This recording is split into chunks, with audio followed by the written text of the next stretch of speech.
Okay, so here is our first example. We have our two equations. We have 2x minus 3y equals 5 and 3x plus y equals 2. So looking at it, we've got to decide, are we going to get rid of the x's or are we going to get rid of the y's? So we've got a choice of either finding the lowest common multiple of 2 and 3, which would be 6, meaning we'd have to multiply this line by 3 and this line by 2. Or if we were to get rid of the y's, you can see we've got 1y here, and ignoring the minus sign we've got 3 here. The lowest common multiple of 1 and 3 is simply 3, which means we could leave that one the same and multiply this line by 3, thus matching up the number of y's, ignoring the fact that one's positive and one's negative.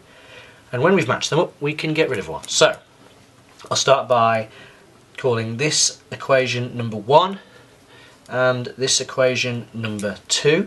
And as I've just said, I'm going to take equation number 2 and multiply it by 3. That means I'm going to multiply every term by 3. That term by 3, the y term by 3, and this 2 over here by 3 as well.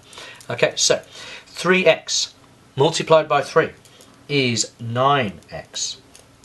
Y multiplied by 3 is 3y, and 2 multiplied by 3 is 6. And I'm going to call this equation 3.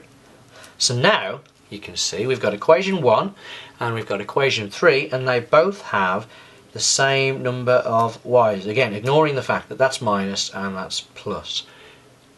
So to get rid of the y's, to eliminate the y's, how do we go about that? We've got line 1, we've got minus 3y, and we've got equation 3 that has a positive 3y.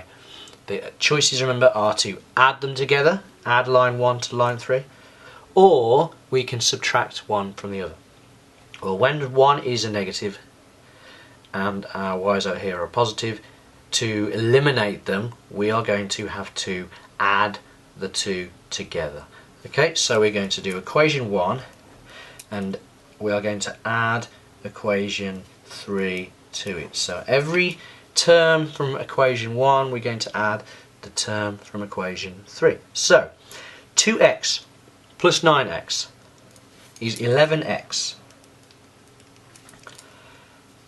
We know this is going to get rid of it and we'll end up with nothing, but let's have a look why. Minus 3y, add a positive 3y, will bring us to 0.